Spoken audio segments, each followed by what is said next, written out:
I have just woken up. I was scrolling through my phone and this story made me sick to the core. Like I just said, afadhali ukuwe mlemavu wa mwili, kiwete, kushinda mlemavu wa akili. Just watch this. So guys, if ulikuwa unafikiria hiyo story ati watu pale Kilimani ama Kileleshwa wanakula kinyesi and you thought it was a lie, maze si uongo. It's pure truth. At first nilikuwa nafikiri it's a fallacy until I got a call yesterday from a certain guy mwenye alikuwa na Nigerian accent, unaget? Then akaniambia, hello doc, I have a pregnant woman hapa, nilikuwa nataka umuone etc. Then I was like, okay, I don't mind, but how about you guys mtoke place mko mkuje kwa clinic hapa Mfangano Street. Then the guy was like, Z, like amelemewa sana, so I needed you to come over. Then I was like, you'll need to find a way ya kukuja. Akaniambia pana, I'm going to send you 10,000 ya mafuta ama ya Uber ikusaidie, then tukutane pale Shell ya Hurlingham. Then I was like, okay. Mbona a genuine thing. So juu mimi nimesikia stories za Kilimani mob, nimesikia stories za Hurlingham na Kileleshwa. I was like, how about nitafute majamaa wawili wenye at least wako na nguvu, in case something happens at least wataniokoa. Nikatafuta majamaa. The guy akatuma 10,000 pap. Imagine mafuta 10,000 ati from hapo CBD pale Mfangano Street all the way to Hurlingham pale Shell. Hata mafuta kwa fielder, hata mafuta tao inaenda kweli. And this guy did send 10,000 shillings. Huh? So sisi na wao jamaa tukamua, acha tukawajanja pia. Ndio sisi tukapitia State House Road hivyo, tukapanda juu, tukatokea njia juu. Tukakutana hapo kwa Shell. Okay? And remember tumwambia na pale kwa clinic pia, in case tupotee, jua ni namba ilipiga simu na wakatuambia tukutane mahali fulani. Okay? Now, tukakutana umse alikuwa hapo na Range Rover Vogue. And the guy ako around the age of 29-30. Si mkubwa sana. Ni kadogo tu. Then I was like, okay. So the guy told us tuache gari yetu hapo kwa sisi tuende shaka fielder fulani. Akatuambia tuache gari yetu hapo and then tuingie kwa hiyo range atupeleke place tunaenda. Then we like, okay, but tuko watu watatu so hatukukata. Ndio sisi tukapelekwa. Now let me tell you guys, kama unajua Kileleshwa kuna estate inaitwa Estate 25. Okay? Pale tutolea kitambo lilikuwa. Estate 25. Tukaingia huko ndani. Now kufika huko ndani the guy told us, whatever happens hapa you're not supposed to go outside. So no phones. Okay? So akatuambia tuache phones. Yani for our security purposes, akatuassure ati nothing is going to happen to us blah blah blah, but the only thing tunabeba ni bag zetu za nini? Za kutibu. Na kufika huko the woman was not as pregnant as we thought. Okay? Mwanamke alikuwa amekula kinyesi hadi ako na kitu inaitwa PUD, ako na gastritis, ako na a couple of conditions. Ako hapo ana vomit blood, anaendesha ana vomit blood. Na kukuja kuchukua history akasema there's a certain thing they usually do and they pay these people. Na kwa mwanamke mmoja there were a couple of women. How? I'm failing to understand. Wewe mwanamke na akili zako timamu, uko hapo unakula kinyesi, unakunywa mkojo, wengine wanatoa underwear ndio watu wengine wanuse. It was like a hotel, like literally. This apartment tuliingia ilikuwa kama hotel. Iko na several rooms. Kuna majamaa wamekuja, magari zao zimepakiwa hapo nje, wamefunikwa. Hizo magari zimefunikwa number plate na zimewekewa hizi nini za kufunika. Okay? And the first thing gari yako ikiingia hapo na inafunikwa, ina make sure somebody akiingia hapo na haoni number plate. So kwa hiyo nyumba there are a couple of rooms. So wanawake wanatafutwa wenye wako at least na figure, wenye the light skin, hawataki ati watu weusi. Wanatafuta watu wenye wako na figure, ni light skin and they are willing to explore. So ina depend na fetish ya client. Okay? So a certain client akikuja akisema ati nataka kukuona ukienda show, it's not a sexual thing, but it's just a fetish. Unaget? Mtu anabambika kukuona ukifanya weird things. Kama kukula kinyesi, kukojoa kwa carpet as they say, mwingine ku just undress and kuanza kumasturbate hapo, ama kufanya use toys, ama dogi kukuja kukupandia, a couple of things, a lot of fetishes. So kwa wale wenye waumania ndo they call a doctor. Unaona? So as I've told you, ni clients kutoka majuu. It's not just Nigeria peke yake. Kuna watu from Germany, kuna watu from Turkey, they just come there. So huyu Nigeria ndo kama broker. Ni kutafuta wanawake, kuwaleta, and then wewe kama mwanamke, your client anakuja na choose, mnakuja mnazunguka hapo. And I'll tell you this for free. Hata kina Merimelo wa kufanya vitu tumefanya. If you see these women out here wanazunguka, and you know per session I had, at they charge per hour. Okay? So per hour, na the things that you've done, kuna add-ons. So for example, kukula kinyesi ni karibu 4,000. Okay? And kukuja kufanya hizo masarakasi zako, wanachajiwa karibu tuseme 3,000 per hour, 3,000 per hour. So kama wewe ni demo kuja kufanya hizo masarakasi zote unatoka hapo na almost 20 Gs. In less than 24 hours. Imagine. So Kilimani, as I've told you, estate 25 guys, mwende mwangalie hapo. Sisi tulikuja hapo karibu, after tumefika hapo tukaanza kuona hizo vitu, tukasema we cannot help this person unless amekuja hosti. They refused and we were literally chased away. Literally. So I'll tell you this, usione mtu anaendesha gari nzuri out here pale Kileleshwa, anavaa vizuri, anaishi kwa apartment ya a lot of money na hafanyi kazi. There are a lot of jobs that happens kwa hizi vitu zinaitwa tispa. Kuna a lot of spas zenye haziko advertised. Unapata ni kama compound ya mtu, ni kama hoteli, lakini unashangaa tu na magari nzuri zinaingia huko ndani. My friend, things are happening in Nairobi and most of these people won't tell you. And most of these women wanakuja pia wanakufa without even knowing what is literally happening. Okay? Wengine wanakuwa wagonjwa beyond recognition. And I noticed after umeanza kulemewa, they call a doctor. Kama daktari hawezi kusaidia, they release you. So uende ukufie kwako. So the reason why unapata most people tumekufia kwa apartments zao. Na unacheki most of these girls set wote wanatoka Kileleshwa. Kuna wenye wanatoka mahali kama Dandora, kuna wenye wanatoka mahali kama Roysambu, kuna watu wanatoka Kahawa West, Kahawa Ndani. Wengi wanatoka two different parts of Nairobi. But sasa wanakuja huku. But sasa ukianza kukua mgonjwa, wanakurudisha place umetoka. And then unakuja kufa kwa apartment, then someone anasema ulinyongwa. Ama somebody alikuwekea sumu. It is just the fetishes that people do out here.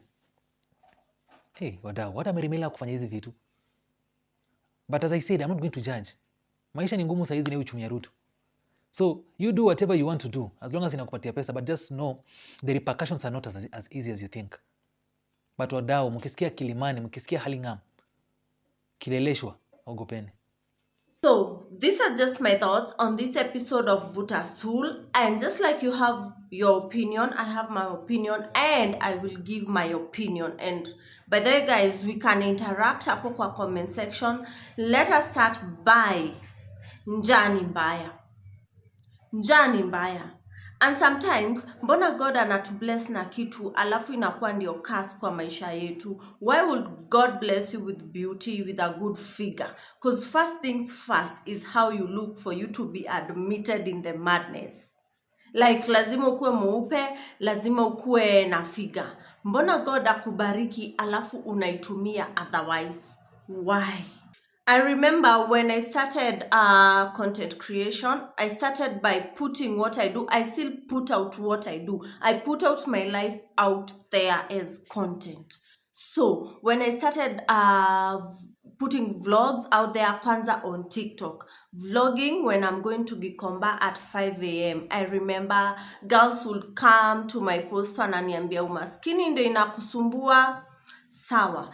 Some will say they work smart, not hard. Because I usually said I can't imagine I'm out in the rain, in the cold at 5 a.m. na kuna slay queen fulani mahali amekamata usingizi. While I'm out at 5 a.m. they would come and tell me we work smart, not hard. Ni umaskini na kusumbua, and so many other things.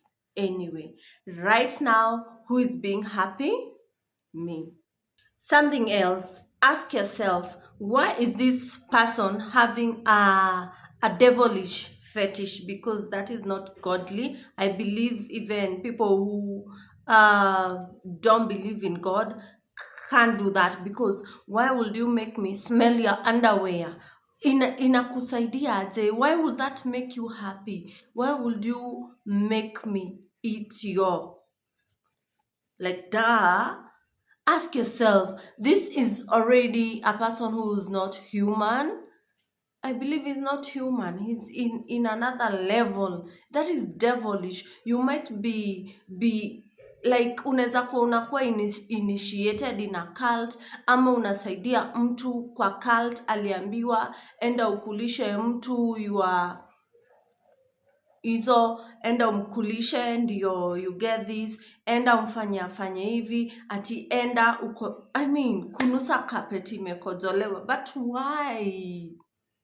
Ask yourself why. Is that even real? These are the things we used to see in Nigerian movies happening in the cult movies, in the hizo movies za uchawi, za kwenda kwa waganga. That is what those people were being told to make people do. So ask yourself, why am I aiding in this? Why am I aiding in this process?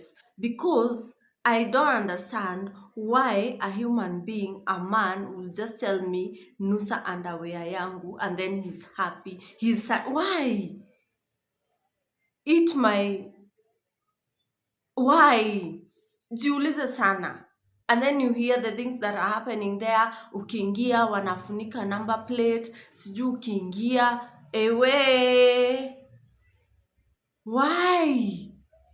As you've heard in the video, this is basically even a center where people from, like, it's an international center where people from Germany, Turkey meet to make girls do what they want. Like, niambie, mbona mtu ametoka Germany anakuja, kwani huko kwa hakuna wasichana wa kufanya hivyo? Why are you being used? Why are you aiding in devilish acts? Honestly, mtu anatoka Germany, kwani huko kwa waezi endea choo huko, wakulie huko, ama kojole carpet za huko, wanusikie na huko. This is crazy, man. Ebu tell me down below kama tu ni mimi nasikia vibaya, especially because I'm a mom to a girl, a grown girl. And of course, as I told you in this Vuta Stool edition, I am your big sister. I am your sister. If you are age mates, if you are younger than me, I am your big sister. If you are my daughter's age, you are my daughter. So I don't know why I'm feeling bad. Probably it's because I'm a parent or something. Why? Niambieni hapo if I have all the rights to be mad. Yo. Alafu ati mnakuja mnazunguka hapo and then they choose the sacrificial lamb.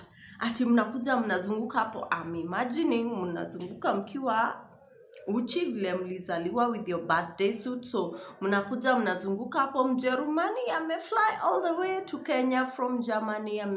Turkish amefly all the way from Turkey to Kenya. Akuje choose a sacrificial lamb. Wewe na ulemavu yako ya akili unatoa miguu kwako Githurai, Zimmerman, unaenda kupanga line hapo utumiwe kafara. Chunga sana. Yo, alafu ati kukula kinyesi 4,000 per hour.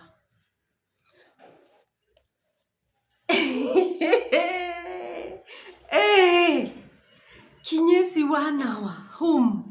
Tup. Hey, you go chop 1 hour. For you ndio ufikishe 20,000. Juu amesema on a good day msichana anatoka hapo na 20,000. So for you to get like 20,000 for that day, of which can you even manage to chop 5 people's pupu? You go chop pupu.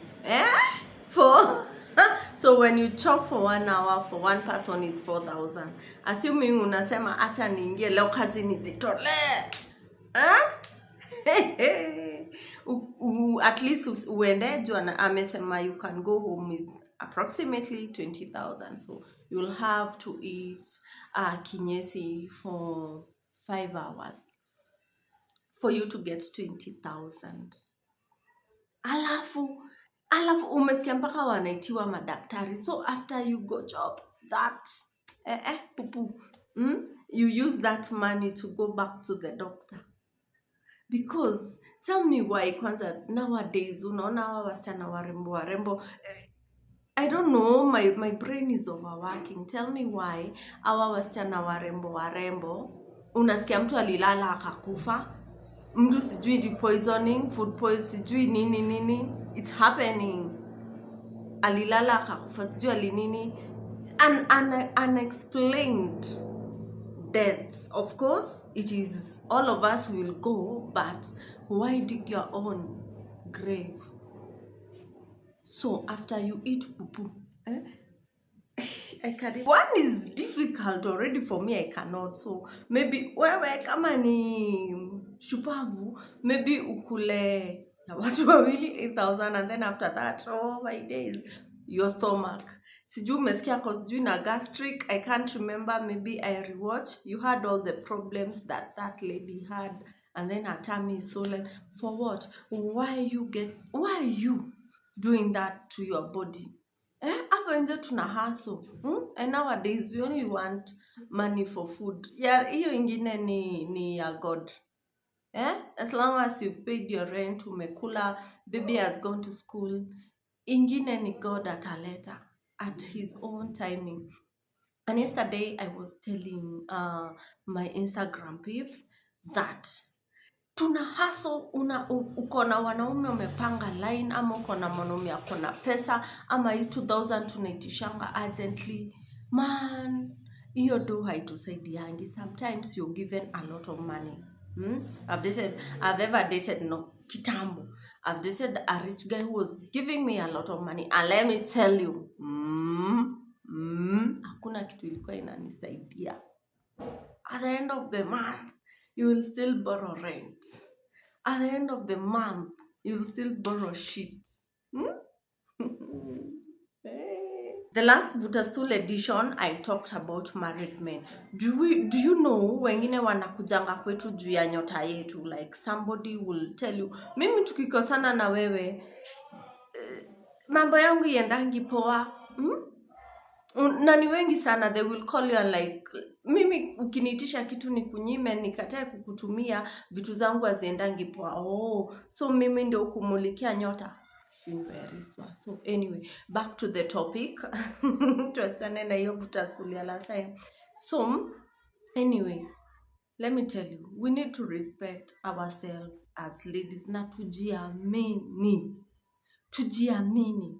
Assuming even on a good day umepata hiyo 20,000.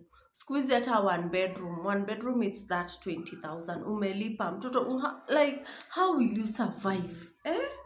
How will you survive with that business, and for how long will you do it? There's a small girl who does things on, or I think on Telegram, ama ni TikTok, kanaitwa Kanini. Aki, that girl is such a baby, and the things she's doing, I've never watched, but with the videos going around, I don't know. And she's really young. How long can she keep up with that? How long can you keep up with that business of going to the spa? How long will it take you before they discover another pretty one? How long will it take you before they discover another big bad girl? For how long? Ask yourself. And this is what I called there's a post I made on Instagram, and I told my peeps that we as women, we fumble, and most of the times we look for temporary solutions. Like, that is just temporary. Kwanza unafanya hizo kazi, unaenda kushuko Hurlingham, sijui wapi, nyumba expensive with the expensive lifestyle. It's not fair. It's not even fair for you. Even for the parents who born you, it's not even fair. Let us not look for temporary solutions as women. I always sat down nikajiuliza, ushaiona kuna mtu kwa street anauzanga sweetie, kuna mtu kwa street mama mboga, and actually anaishi kwake na ni Nairobi. Mtu wa sweetie na anaenda, hata kama it's not like a mansion or any prestigious whatever, amebuy land, manage kubuy land, manage kujenga kanyumba kake, hagongewi mlango kama vile wewe unagongewa. Have you ever asked yourself how those people manage to do such things?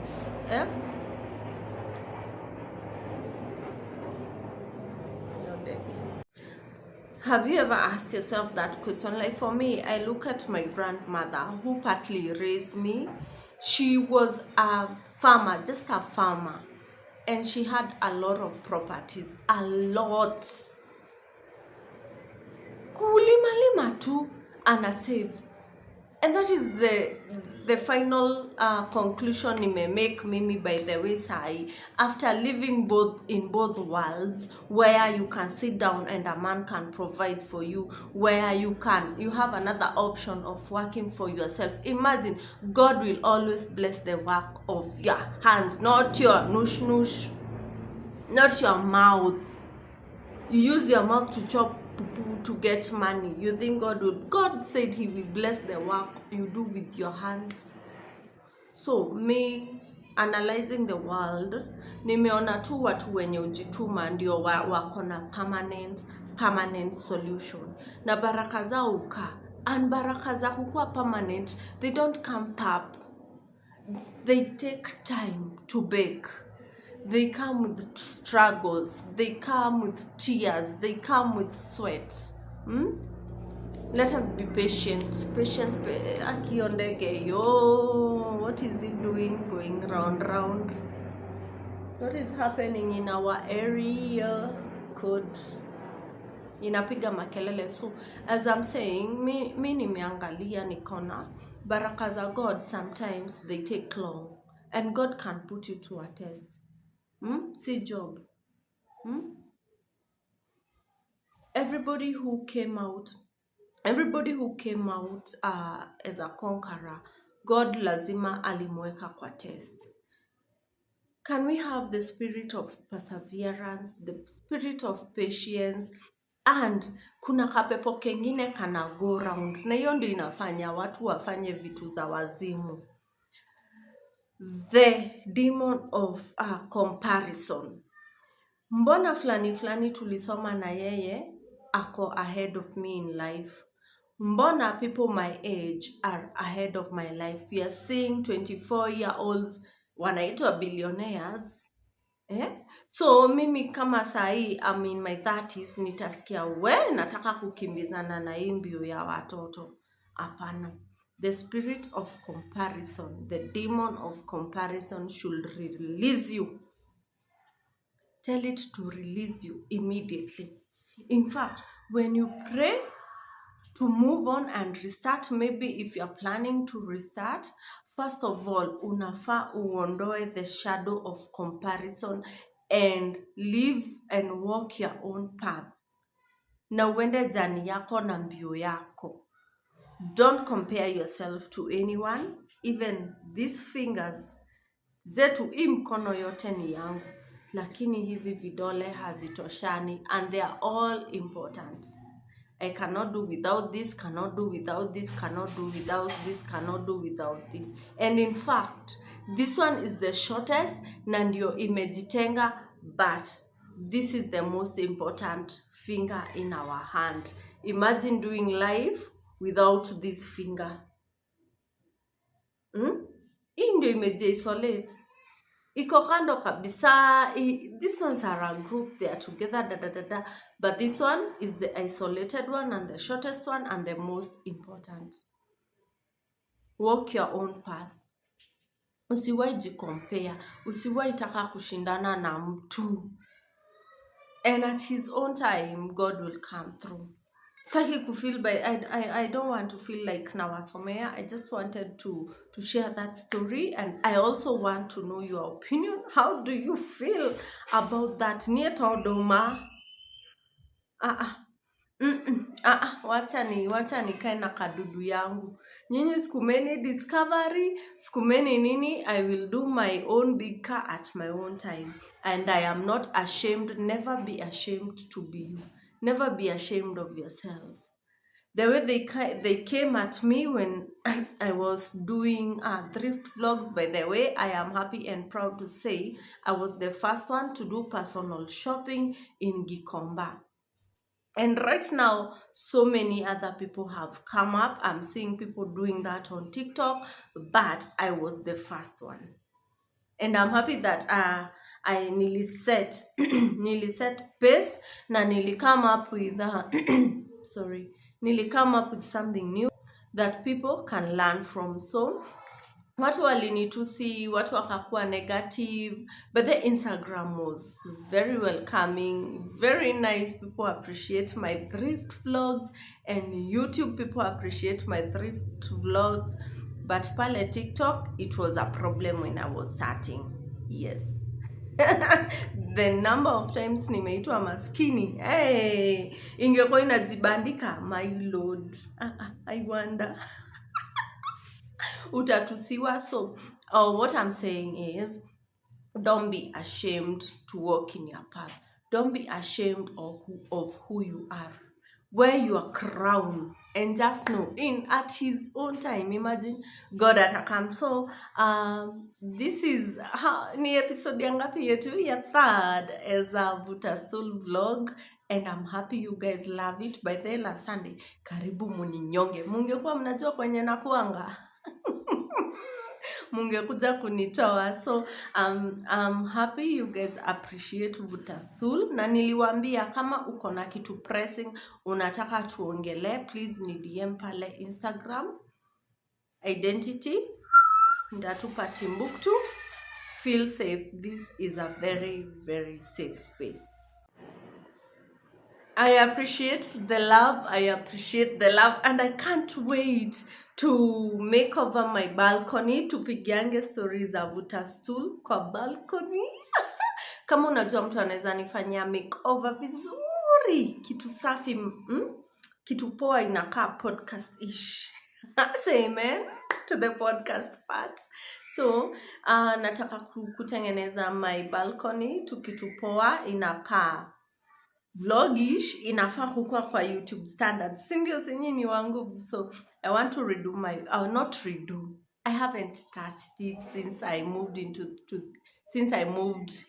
Okay, I want to do it because it's not makeover, because I haven't touched it since I moved to this house, and I have a very beautiful and big balcony. So kama unajua mtu anaweza nifanyia kazi poa, mtaji hapo chini, ama kama kwa Instagram ako TikTok, tag me kwa page zake nione kazi yake, and we will see. We need a beautiful space. And even this sitting room, I want to do some makeover, buy some new items. It's just that sija figure out what I want to do with my living room.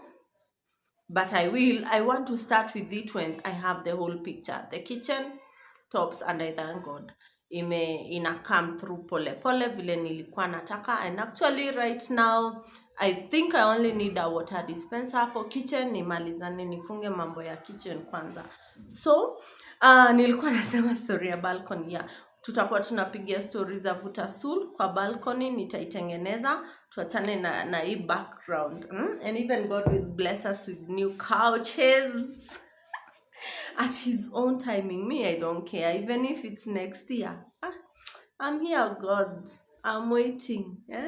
And I'm very open to your blessings. So tumalize. By the way, thank you for loving these episodes of Vuta Soul.